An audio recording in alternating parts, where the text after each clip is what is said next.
Hey everyone, my name is John Venus, your host. Welcome back to another podcast episode. Today I have Drew Harrisberg as a guest on the show. Welcome to the show, man. Super happy to have you here. Mate, thanks for having me. I hope this delay somehow disappears because we're going to be talking over each other a fair bit. We're on other sides of the planet.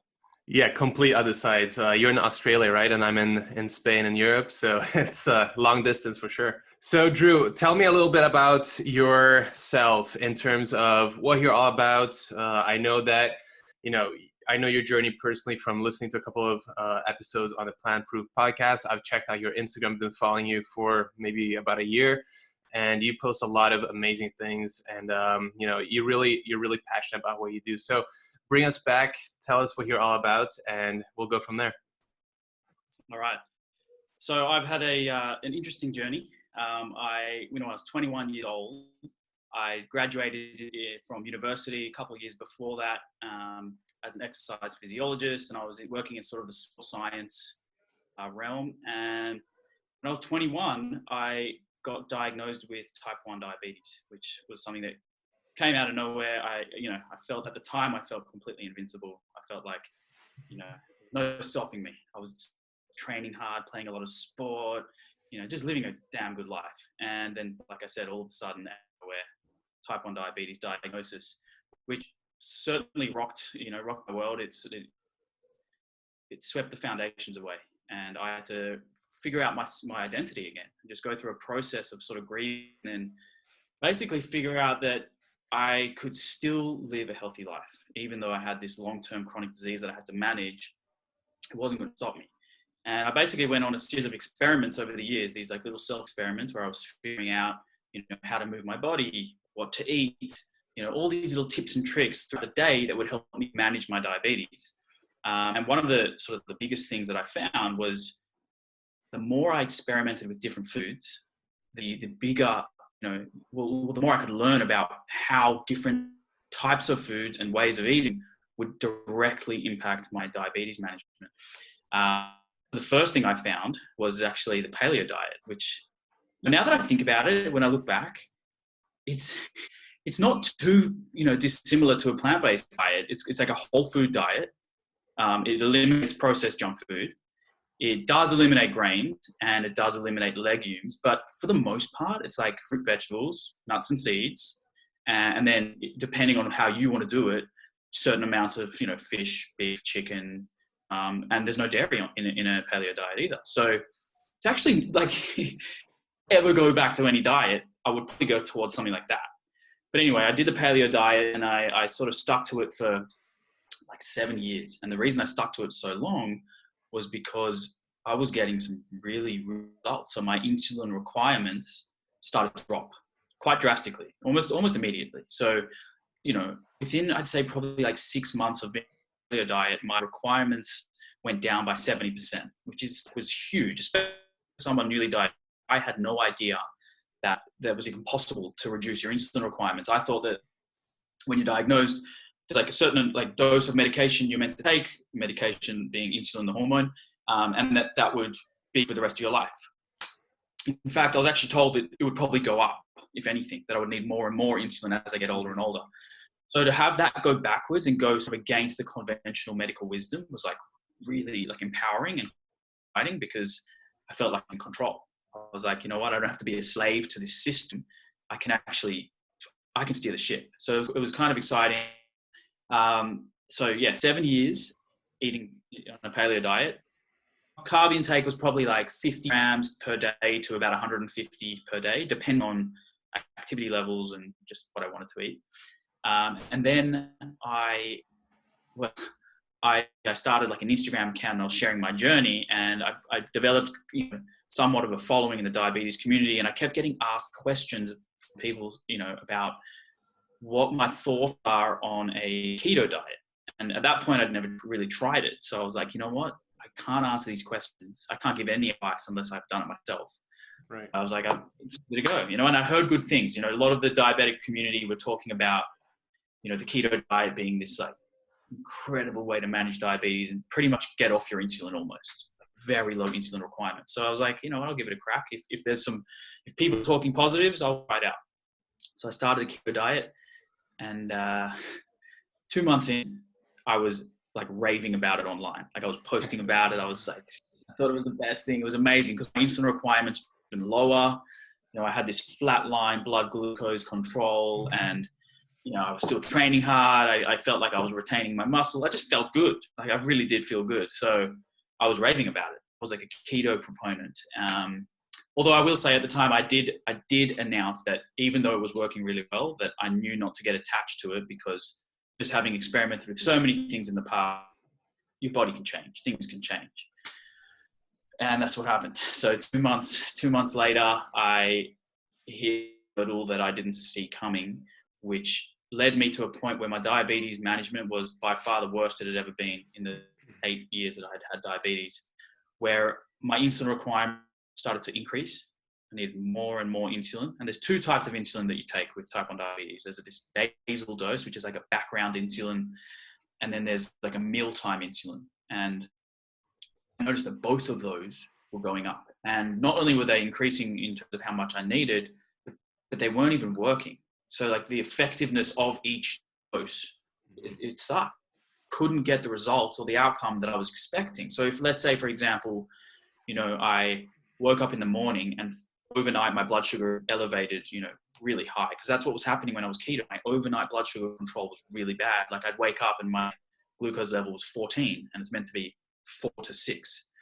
So I'd give a correction dose of this insulin, hoping that it would bring it back down to the normal range, and nothing would change. It wouldn't do anything. So I'd have to give even more. And again, it wasn't working. I couldn't even drop my blood glucose, whether I was eating food or not. So like in a fasted state, no glucose coming into the system from food, and my blood sugar was just sitting up high. So, you know, I tried to like kind of fight through it a couple of weeks, and I couldn't get there. I couldn't fix the problem, basically. And your keto diet didn't change, right? It was kind of, you were sticking to a similar diet. It wasn't because you were all of a sudden eating more carbs or anything like that. It was kind of like changing on its own, basically.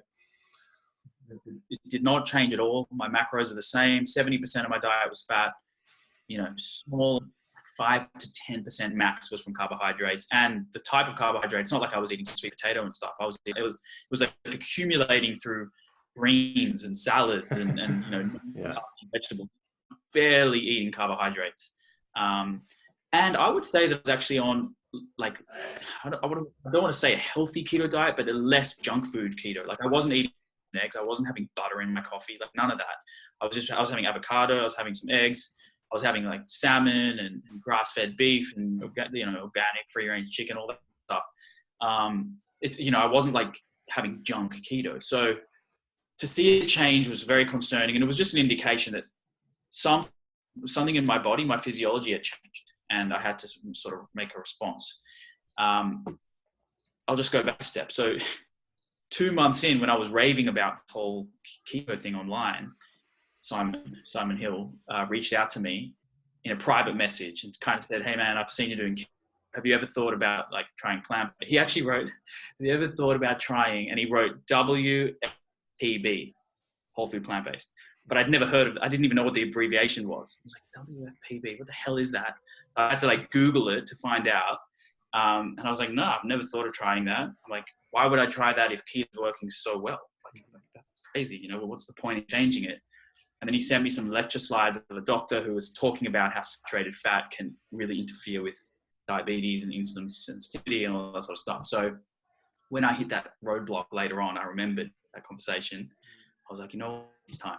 Maybe this is the next experiment. I'm just going to jump into it. Let's see what happens. And it's exactly what I did. And now look at me, 18 months later. That's amazing, man. And for people listening, you know, Simon Hill is the creator of the Plant Proof podcast, which is a really great resource for nutritional information, especially for those living or interested in a plant-based lifestyle.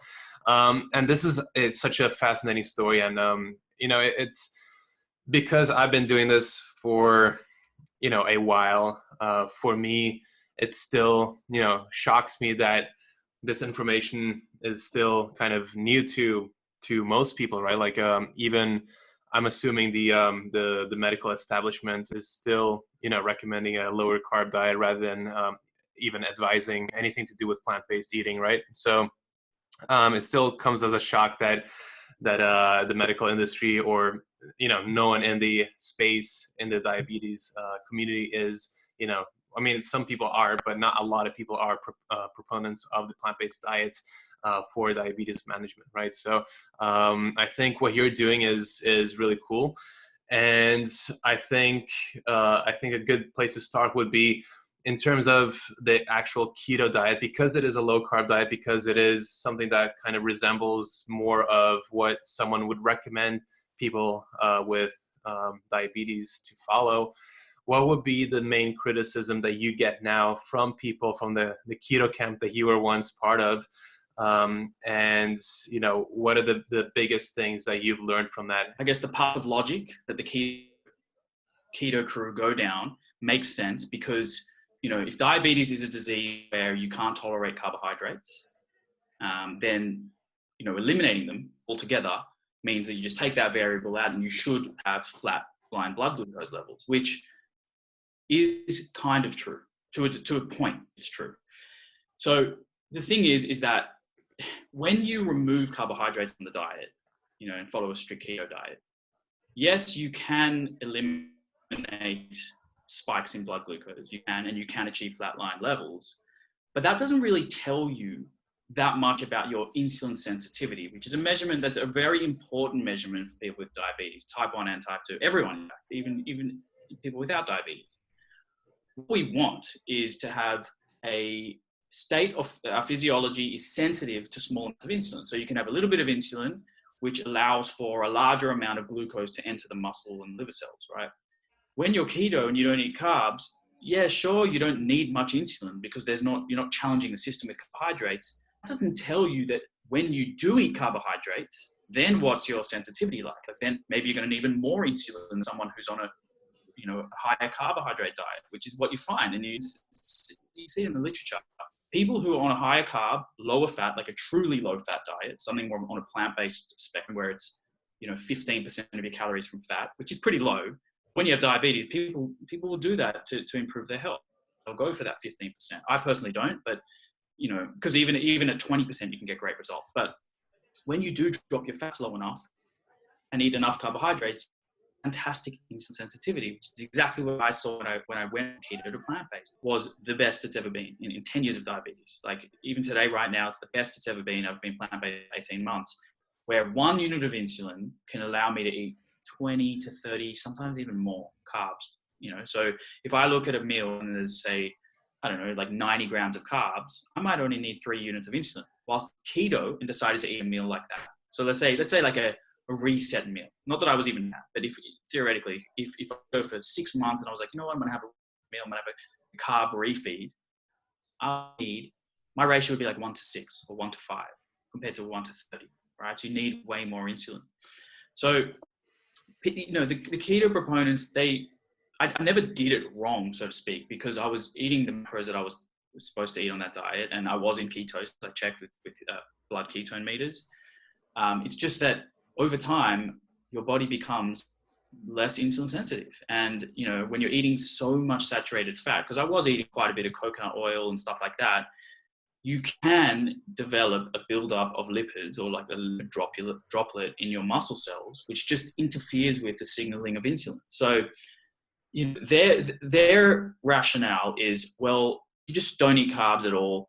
Who cares about the lipid droplet? Who cares about that? Just don't eat carbs ever again and you'll be fine. You'll have flatline blood glucose. And there are people with diabetes who have done that for like 10, 20 years and they are getting good results, which is okay. Like, cool. That's fine. If you want to do that and have a good result, fine. For me, it was way too restrictive. Like, to think about being keto for the rest of my life and not being able to eat fruit and like legumes and all these foods that I now love and have come to enjoy, just didn't seem like a sustainable long-term way of eating. Because I've conceded that you can do a keto diet and get great results for diabetes, no doubt. Band-aid solution, that it doesn't address the root cause of, let's talk about type 2, not even type 1, like just type 2 diabetes. It doesn't address the root cause of type 2 diabetes, which is insulin resistance. If the insulin doesn't work, then you eventually become somebody who has type 2 diabetes and the glucose just sits in your bloodstream and can't get into the muscle. I'm saying that a keto diet manages the symptoms. So if you take away carbohydrates, you don't challenge the system, then sure, you're going to see flat lines, but that's not telling you how good you are at tolerating carbohydrates. Because if diabetes is a condition of not being able to tolerate carbohydrates, then really the only metric to decide whether or not you have diabetes is if you can tolerate carbohydrates. And if you're not eating them, how do you know?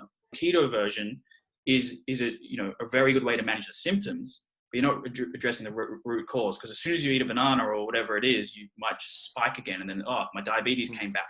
Well, no, it was always there. It's hidden. You masked it. So the analogy I like to give is, if somebody has celiac disease, which is different, obviously very different to type 2 diabetes, pathogenesis, like celiac's autoimmune, type 2 is not autoimmune. But just hear me out for this analogy. If somebody has celiac disease and they remove gluten from their diet, their symptoms go away. So the bloating, the gastric upset, the discomfort goes away.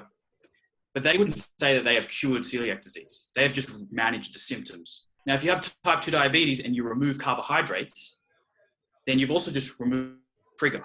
You haven't cured yourself of type 2 diabetes. If you want to know that you've cured yourself of type 2 diabetes, you should be able to eat carbohydrates and have a normal glycemic response. Now, we can see that in a plant-based diet, but in a keto diet, we don't get to see that because we're not challenging the system. So that's the one part where we kind of disagree. The other one is that they say that it's actually not insulin resistance, that not at all. They think the mechanism is completely different. It's something to do with enzymes. So like, because you're not eating carbohydrates, the enzymes in your body aren't sort of there. You're not stimulating them, so that they're not there to work. But if you feed yourself carbohydrates for a few days, those enzymes come back and then you can tolerate carbs again. Mm-hmm. Either way, I don't really care about the mechanism. I just care about the clinical relevance. I care, whether it's glucose output from the liver or insulin resistance or the enzymes. I don't really care that much. What I care about is, can I eat a carbohydrate-rich food and not have a spike in my blood glucose? That's what I care about. So, I think we need to maybe zoom out and not care so much about mechanisms and think about the clinical outcome. Like, how can we help people maintain stable blood glucose and normal insulin and get to eat the healthiest foods in the world? That's sort of where I sit on it. No, and thank you so much for clearing that up. And that is a perfect way to put things into perspective. And what I like to tell everyone that asks me about carbohydrates when it comes to fitness, because in fitness as well, there's a lot of carb phobia. There's a lot of people who think that carbs are bad for, fat loss, etc. And, I've never come across a, successful athlete or bodybuilder who has been able to sustain long-term a keto diet or a very, very low carbohydrate diet, right? Because, just looking at our physiology, our biology, and, how much carbs or, glycogen we're storing in our bodies constantly, right? It just, it's not a beneficial thing to do for actual, physical performance and that kind of stuff. And I think that, whether you're kind of scared because of, scared of getting diabetes because of eating carbohydrates or scared of putting on body fat, there is this huge misconception about carbs in the world still to this day. And, what do you personally tell people who are still afraid of eating carbohydrates, even though they're coming from whole plant foods? We all agree that, refined sugar and, maple syrup and these things are not the same as, actual whole food carbohydrates, right? So what do you tell people to educate them on this topic? Well, look, if carbohydrates caused diabetes, and technically I should be taking more and more insulin because I'm eating more and more carbohydrates, right? So it's just not, it's actually the opposite. So firstly, it's a logical fallacy. That's not how it works. It's just not an issue. I should be technically, if logic were true, that carbohydrates cause obesity and diabetes, I should be obese and now have type 2 diabetes because I've gone from eating 50 grams of carbs a day to literally hundreds, and I've been leaner. I feel like I've definitely lost body fat and I've gained significant amount of muscle. I'm definitely the leanest and probably in the best shape I've ever been in. And my insulin requirements haven't skyrocketed by any means. In fact, my ratio is the best they've ever been. So I know, and that's just like my N=1, which is not a powerful anecdote by any means, but I'm seeing this with all my clients that I coach online. If you really want to look into the literature, at rates of diabetes in populations, all you have to do is the epidemiology, which shows that there are places where the lowest rates of type 2 diabetes occur in people who eat the most amount of whole food carbohydrates.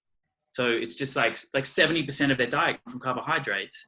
And I'm talking about blue zones here and some like the AHS2 study, where they eat mostly carbohydrates and their rates of diabetes are much lower than the other groups. So it's not like carbohydrates are evil and they get out to get you and make you fat. It's not how it is. Mm-hmm. Thermodynamics still matters. Like overall calorie intake still matters, you know.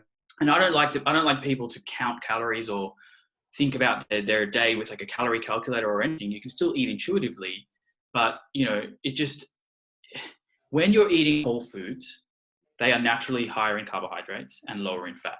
So if you just stick to a whole food diet and don't have these little hidden oils and sugars from packaged junk food, you're probably going to be fine. So if you just stick to whole food and you eat the hidden oils, the hidden sugars, the hidden junk that comes with junk food and a standard Western diet, you're going to see some great results. If you have type 2 diabetes, you're probably going to see that you can reduce your medication. Someone like me with type 1, I've been able to reduce my insulin requirements and effortlessly lose body fat and improve my body composition. So I'm definitely bigger and stronger eating like a whole food plant-based diet, but equally as lean, which is really interesting. And that's something I didn't think would happen. I actually surrendered to the fact that when I went plant-based, I was like, you know what? I'm doing this for my diabetes. I don't care what happens to my physique. I'm just going to let go. Yeah, I'm probably going to be a skinny vegan in like 6 months. That's cool. Like, I just want to fix my diabetes. But yeah, 18 months later, I feel like I'm in my life. There was a dip like in the beginning, definitely lost some muscle and lost some fat and lost some strength in the gym and stuff like that. But I just think that was an incidental of eating in a calorie deficit. Whether those calories are coming from just beef or vegan, being in a deficit, you're going to lose some weight and you're going to lose some strength. Like it happens to everyone. So it was nothing to do with not eating meat. It was just simply that I wasn't eating enough. Full stop. And what you said about focusing on eating whole foods in general is extremely important, right? And there's a lot of people do still wonder though, if they do have type 2 diabetes or if they're worried about gaining a lot of body fat, do you still have to worry about, eating too much, carbohydrates combined with too much fat? Let's say if you had a macro split of, equally 3 ways, like 33% of each macronutrient splits, like, protein, fats, and carbs. Would you see a worse effect than lowering the fats a little bit lower or, or lowering the carbs a bit lower? Or does it, not make that much of a difference as long as it's coming from whole foods, in your opinion or your experience? Yeah, I honestly don't think it make a huge difference if your overall caloric intake is around your maintenance weight or a deficit. I really think that you can play around with your macros. I've done it myself. I've played around heaps. So when I first went plant-based, I did it pretty strict, and I was like 15% of my calories were from fat, which is low. Like that is hard to do. That's like no oils with cooking. Very low. Yeah. Keep like counting walnuts and like only 1 tablespoon of hemp seeds a day, like really like being meticulous. And I did that because that has been shown to be the best for insulin sensitivity. When I really achieved some good insulin sensitivity, I bumped my fats up to like 20, 25, sometimes even 30%. And I usually, my average is like a 60-20-20 split, 60% carbs, 20% protein, 20% fat. And I haven't seen huge like body fluctuations personally with changing my all the time. And even clients I've dealt with, like I've given them free rein to go, hey, like try stick to the 15% in the beginning for like, let's say 21-day challenge, see what happens to your diabetes management. And then if you feel comfortable that you're in control, so bump your fat, take it to 25%, see what happens. And I'm yet to hear someone go, hey, it made me fat. Because most people who can achieve maintenance calorie or even just a slight deficit, like 100 to 300 calories deficit. I don't know. What do you think about the macro ratios? Because you've probably dealt with thousands of clients online. What's your thoughts? Yeah. So obviously, I focus more on the fitness aspect of things, not diabetes, so to speak. But we have worked with diabetics, type 2 diabetics, many times before, and when I started, it was the recommendation that was most popular for a healthy whole food plant-based diet was 80-10-10, right? It was because this was like 5-7 years ago. This was kind of like the way that a lot of people were eating a lot of raw food, like fruitarian, a lot of fruits, and very very little fats, right? And from the start, that didn't make sense to me, so I just wanted to challenge that and experiment on myself, because I wanted to do the best that I could to maintain the muscle mass that I had, even though I was prepared to lose it all, like you. And with doing this on myself, I realized that not only did my body weight not drop when I increased the fats, but it was way easier to hit my maintenance calories or to be on a caloric surplus by eating fats, right? And as long as you're eating whole food fats and limited amounts of oil and these things, I've never seen any side effects to that. And working with, I don't know, like over thousands of clients now, with a macronutrient ratio split to begin with of 60-20-20, which is the one that you're following, or something around there. Everyone's been able to get the desired results if they follow to the actual plan. Of course, not everyone does. So like if you don't follow the plan, it's going to be really hard to measure and to find out why it didn't work. But for the most part, I think that as long as you're having whole foods in your diets, the macros are secondary. Of course, if you're wanting to build muscle, optimally you want to bump your protein intake a little bit more, especially if you're in a deficit. You want to maintain muscle mass on a caloric deficit. You want to be sure that your protein levels are even higher. But apart from that, I haven't really seen any difference in health outcomes or people's energy levels or anything like that if they play around with the macronutrient ratios too much. So calories and micronutrients are always what I kind of tell people to focus on, right? Because it's first the caloric, the energy balance, and then the nutrition, the nutrients that you're getting into your diet is what's going to kind of like dictate whether or not you're going to be healthy. So it sounds like we have a very very similar approach as well, which is really cool. And I was going to ask you as well, like what are your thoughts on people who are type 2 diabetics or type 1 diabetics, who are hearing this from plant-based doctors out there that they have to be very low fat and also be very focused on whole foods and eliminate all animal products. Have you personally seen that to be the case, where someone eating a little bit of whatever, like animal products, will have a detrimental effect on insulin sensitivity and requirements and diabetes in general? Or for someone who's just starting out, who's maybe 100% carnivore, who wants to progress in that direction, is it still going to be beneficial to like still have some animal products in their diet, or will that ruin everything? I think that if you get 90% of your 85% of your calories from whole food plants, you're going to experience much better management of your diabetes. You're going to have probably less insulin requirements, improved insulin sensitivity, and all that good stuff. But I just don't think that last 10 to 15% really matters as much as I think that the type of fat probably matters. So polyunsaturated fats have been correlated with improved biomarkers when it comes to diabetes, so better insulin sensitivity, lower insulin requirements compared to saturated fat, which actually cause more insulin resistance. So I think that if you're going to be focusing on fat as the macronutrient, the type of fat matters, number one.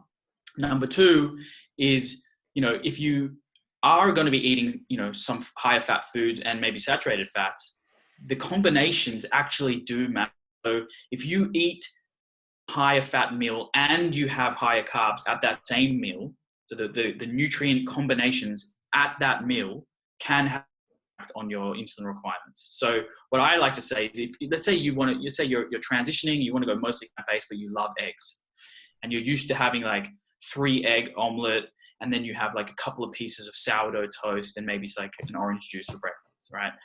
What I would say is, if you want to eat those eggs, you can eat them, but don't pair them with carbohydrates. Eat the egg, avocado, and maybe like leafy greens and more fibrous, low carb vegetables. The combination of carbs and fats, that's a problem. That's like metabolic confusion. Your body just does not understand, from a diabetes standpoint, doesn't really understand how to use each nutrient with metabolic flexibility. It's kind of like, it's just confusing. So I just say, just see it as if you're going to have a higher fat meal, maybe you can't let go of that piece of salmon. Well, then just drop your carbs and eat that salmon with the leafy greens and the non-starchy vegetables. And then if you want to eat carbs later in the day, drop your fats. Just don't pair them together. That's what I would say. No, that's really cool to hear, especially because a lot of times in the plant-based community, we're so focused on recommending a 100% plant-based diet for all kinds of different issues, right? And whether, like, it's still very, very likely and possible that a fully plant-based diet is, even more beneficial. Like you're saying, the science isn't 100% clear on anything like that. But I think a lot of times when you try to push people towards, something that is for them considered very extreme, it kind of pushes them away most of the time from even, making improvements in the first place, right? So I think, like you're saying, starting off at 80%, 90% is going to be much more beneficial than just staying where you are and just doing the same thing that you've been doing that is not working. Like, so don't let perfection get in the way of progress. Is that the phrase? Whatever it is, like that's the way I see it. Especially if, personally, I am 100% plant-based. It's just, for me, I love everything about it. Like I resonate with the ethics side of things. I love animals. I'm getting fantastic results for my diabetes, and the vanity side of me is like, well, I'm in the best shape of my life. Like I don't miss those foods. Like I truly don't miss them. If this actually happened. So I think it was like 6 months ago or more. I was on a holiday in a farm, and it was like way out of the city, and there were like all these chickens running around, and it was like basically it's like backyard eggs. Like I could just, in the morning, I could have gone down and picked up an egg and just made an omelet in my room, right? And I was like, you know what? If I'm ever going to eat an egg from an ethics standpoint, like now's the time, because these eggs are not being abused and traumatized. I was like, hey, I'm going to go down to the barn and grab an egg. And I went down there, and the only egg that I could grab, there was a chicken sitting on it. So the way to get the egg I would have had to shoo the chicken away, steal its baby, and then go make an omelet. I was like, I don't even need this. Like, you can have your egg. And since then, I'm zero craving for eggs, like nothing. I just don't even care about it. I don't miss it. No, it's, I think that it is a very normal thing to experience in the first 6 to 12 months. It's normal to experience these cravings. And a lot of time I get this question about, why am I, as a vegan or plant-based eater, craving these animal foods, right? And most of the time when I analyze their diets, they're, one, restricting their calories too much. They're not eating enough calories. Number two, they're living with, parents or family that are not vegan and constantly, making these high fat meals that they're smelling constantly, which can, signal their hunger and everything like that. And three, they're restricting their fats way too much again. So they're more like, on a fruitarian, more raw type diet, which, is extremely low in fat by itself. So most of the times when I tell them to just eat more calories, eat more fats, don't be scared of nuts and seeds, avocados, the cravings tend to go away, right? So a lot of times, just because you think you're craving something, it's not always because your body needs it, right? It's because you're doing something that is not optimal, but it doesn't mean that you're missing out on something from an animal source. It's rather calories or fats or something like that. So that's a pretty interesting story. Yeah. I 100% agree with that. I actually had that hurdle in the beginning. So I was just too low fat. For someone as active as I am, I just couldn't keep it up. And the foods that I was craving, I realized, occasionally I'd crave eggs, or like I just really wanted a piece of red meat. And I was like thinking, is it the food I need, like, because it's an animal, or is it the calories? So is it the fact that those foods are naturally higher in fat, and they're just these energy dense, calorically dense foods? And mate, as soon as like you just said, as soon as I bumped up my fat intake through avocados and walnuts and seeds, that was it. That's all it was. It was that my fats were just personally too low for me, and I just need to sit more around that 20% to even 30% mark. No, 100%. So let's talk a little bit about how to avoid developing type 2 diabetes in the first place. So type 1 is autoimmune, and it's mostly, or maybe just completely genetic. I haven't read too much about it, but like, what is the first couple of steps that we can take in general as vegans or as non-vegans? Because as we all know, we can still develop diabetes. We can still develop all kinds of chronic disease being, vegan, because we can eat French fries, we can eat Oreos, we can eat a lot of processed junk, right? So what are the steps that we can do to avoid developing type 2 diabetes in particular, in your opinion? All right. So just to clear up the difference between type 1 and type 2. Type 1 diabetes is autoimmune, and it also has like a genetic element to it. Personally, in my case, I didn't have a family history of diabetes before I was diagnosed. But obviously those genes were there somewhere, right? Type 2 diabetes is not autoimmune. So the way it manifests is totally different. So in type 1, you run out of the ability to even make insulin because your immune system destroys the cells that make insulin. So you inject insulin. Type 2, you can still make insulin, right? Your pancreas can still work. It's just that insulin stops working effectively. So it's not a problem with the manufacturing of it. It's a problem with where it ends up and how that works. So if you think about insulin like a key, it should be opening the gateways to the muscle cells and the liver to allow glucose in, but it just can't. And the reason why it can't is because people become overweight, and they get this like lipid build-up in and around muscle cells, intracellular, extracellular. There's just too much around, which interferes with the cascade and the signaling of insulin, sort of more downstream. So insulin's floating around, and it just can't even bind to its receptor properly. And when it does, there's like a messenger that goes missing way through, and it can't send the message to open the gateway to the cells. So if you try to avoid type 2 diabetes, firstly, maintain a healthy body weight. That's going to be the best thing, right? So just don't eat highly calorically, which is like typical Western diet, junk food, right? You want to, any deviation away from that Western diet as a midline toward more whole foods is going to give you a better chance of maintaining a healthier body weight, and not storing all these excess lipids in your muscle and liver cells, right? So you can get insulin resistance at the muscle and at the liver. It's like intrahepatic, so also like lipids inside the liver cells, right? So we want to avoid that. The best way to avoid it is, like I said, try your best to eat more whole foods, maintain a healthy weight. And then I guess the second part to that is exercise, because exercise is like this beautiful drug in the sense that it helps you burn through those lipids. If you get a lipid droplet building up in your muscle and liver cells and your muscle cells, you can burn away at it with exercise. And also it helps you maintain a healthy body weight, and it helps you to I guess, like the way I like to say at your body with, think about a guy like you, right? You got a lot of muscle mass. All those muscles are like sponges. They have capacity to soak up glucose, right? When you are sedentary, if your body is still there, sorry, just lagging a little bit. Yeah, we're good. Okay, good.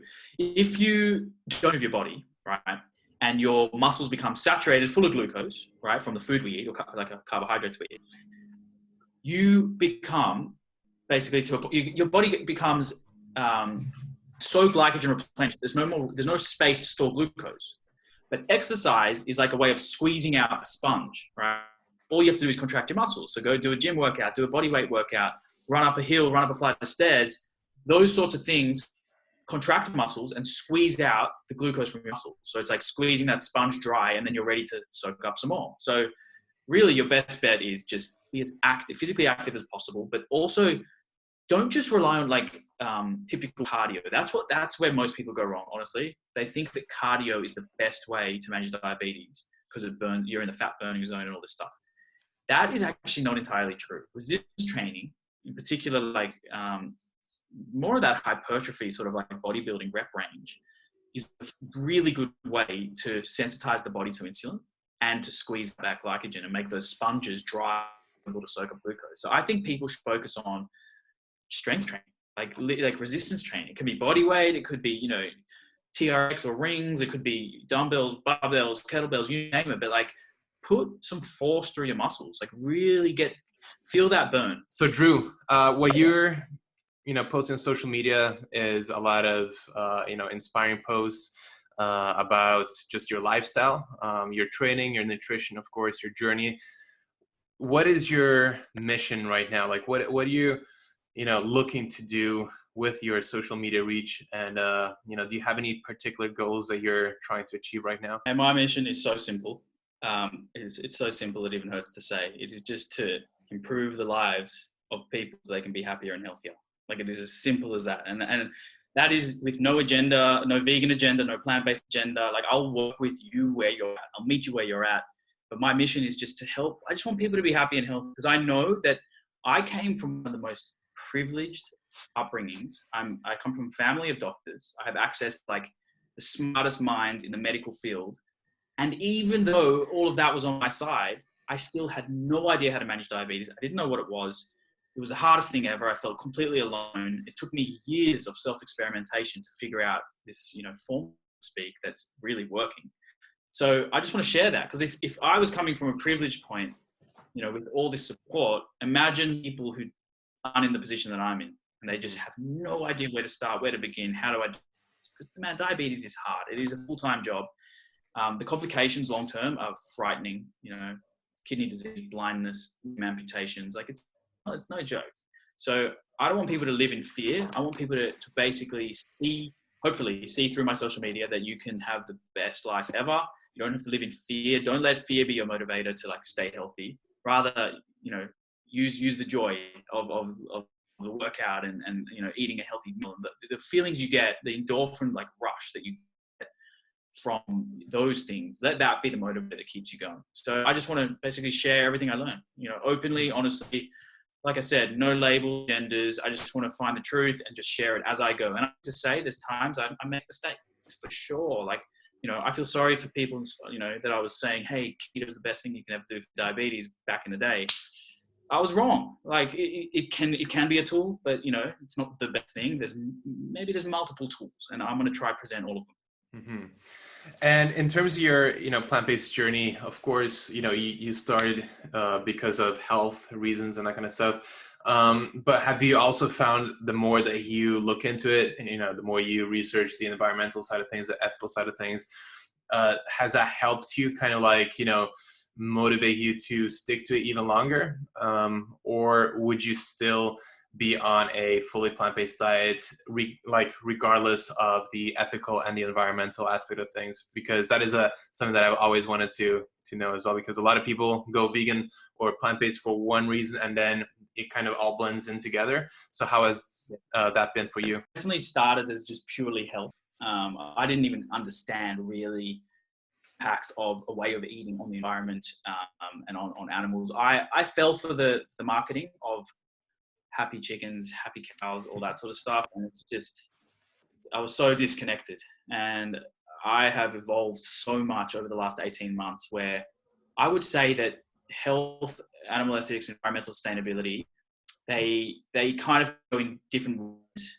Like, when my health is on point, I care so much more about those other things, because it becomes easy. That's the thing that's easy. It's like, diabetes is fine.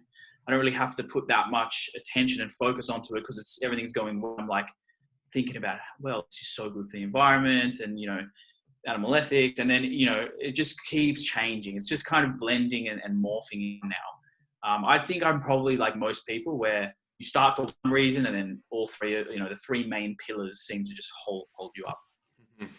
No, it's super interesting. It's, definitely something that I see consistently out there. And, one of the things that I was interested in when you're talking about growing up in a family of doctors, I know from personal experience as a kid growing up, I always thought that, the adults, the world, the science had everything figured out. Of course we know what's best for us. Of course we know what to eat. Of course we we have things under control here on this planet. The grown-ups know what they're doing. But the more and more, I learn and research, and, over the last, 5 to 7 years, the more you realize how even the highest of experts are just, relying on pieces of information and studies that, sometimes are extremely poorly done. And there is no no kind of sign of proof or factual information in a lot of things that people and top experts are, proponents of. So has that been, something of shock to you as well as you're growing up and developing and figuring these things out on your own? Such a good question. So in the beginning, when I was first diagnosed and I was like kind of searching for answers and solutions, I asked the experts, hey, what causes diabetes and how can I fix it? And they were like, hey, we don't really know what causes it and we don't really know how to fix it. It pissed me off so much that I became like anti-authority. Like I got to the point where it's like anything they told me, I would like believe the opposite, which was also dangerous. So now I'm kind of like calming down, coming to this middle ground. But you mentioned like being a grown up. Like the more I know, the more I know I don't know. So I've kind of realized that, as I become a grown up, so to speak, it's like, well, I actually don't know that much. There's so much more. And anyone who thinks that they know everything, just take it with a grain of salt. That's a dangerous thing. But I'm making a conscious effort to not be so anti-authority, because I was actually living in with a bit of anger and resentment in the beginning, because after I was diagnosed, I went into the scientific literature myself to find answers. And I stumbled across a couple of studies, way more than a couple, dozens, maybe hundreds, linking A1 casein, which is a protein in milk, to type 1 diabetes, where the amino acid formation of that protein mimicked the cells of the pancreas. So they looked kind of similar. And that the theory was that your immune system would try destroy this milk protein that enters your bloodstream through like a leaky gut and then accidentally destroy your pancreas. So I found a bunch of studies on that. I'm like, oh my God, why didn't they tell me this? Like, if they told me this, I would have cut milk out straight away. I would have gone dairy free, like instantly. This should be common knowledge. And then I was like, what else are they hiding? And it pissed me off so much that I became like anti-authority. And I've kind of realized now that I just need to like find a middle ground. They're not like out to get you. They just, maybe it's ignorance. Maybe they haven't seen it. Maybe they don't think it's, maybe it doesn't make enough money. If everyone found a simple solution and then, need less pharmaceuticals, well, that's a problem too for them. So I'm trying to like take a level-headed approach and just go, look, understand that we don't know everything. There's so much more we can learn, but don't be so anti-authority, because there is a lot that we can also learn from the medical community. 100%. And I think I can definitely relate to that, on many different levels. Being a rebel, growing up myself in school and all kinds of, just completely anti-authority my whole life. I've definitely learned to calm down in that sense as well, which is really important, I think, especially when you're trying to communicate your point and opening people's eyes to what they don't know, right? And unfortunately, when it comes to the health industry and the nutritional space, it's a bad thing not to know. So people would rather pretend that they know everything rather than be open to new information, to actually say the truth that they actually don't have all the answers, that they don't know what they're talking about a lot of times, which is so dangerous and something that I'm so passionate about talking more and more about, because it's a whole system in place that teaches the experts to think and talk in this way with so much certainty and confidence, right? That is completely misleading, and it's just so destructive. But like you're saying, there are agendas behind everything. There is a reason for everything, right? So even though we shouldn't trust authority blindly, we should definitely go easy on a lot of them, because they're just doing what they're taught, and that's just the way the system has been built. So we have a lot of work to do, my man. That's such a good point. I think we need to approach this and leave our ego at the door. Like it's not about us. It's about like finding the truth, like sifting through the evidence, and like it's not about power. It's not about ego. It's about just figuring out the truth. And man, I totally echo what you're saying. I feel like we're definitely on the same page there. No, 100%. So for anyone who's trying to learn more about what you've done in the past and your personal journey, is Instagram the best place to follow you for this, or do you have blogs or other kind of social media outlets? Yeah, I think Instagram's probably the best, to keep up to date. That's where I post the most, and I definitely try to go through messages as often as possible. But I do like online consulting. So I've got a website, drewsdailydose.com, and you can inquire for all different kinds of services, but mostly I'm doing online Zoom consultations, like kind of like what we're doing, just hanging out and talking. I take a full history, and I've got like a 5-pillar approach where I feel like a blueprint that I like to use to help people. So between my website and my Instagram, easy to get a hold of. Yeah, perfect. And for anyone who's listening, who is struggling or has family members or friends who are struggling with diabetes, and they're interested in alternative solutions, definitely hit Drew up. Such a powerful resource, and super open-minded person and very approachable. He'll take care of you for sure. So I'll leave everything in the show notes, link to his social media. Thank you so much, Drew, for joining the show today, and hopefully we'll get to hang out soon again. Mate, that was awesome. I love that. I've had a lot of conversations, and some of those questions were unique ones. So I loved it, man. It was awesome to hang out. Awesome, man. Thank you so much. Take care.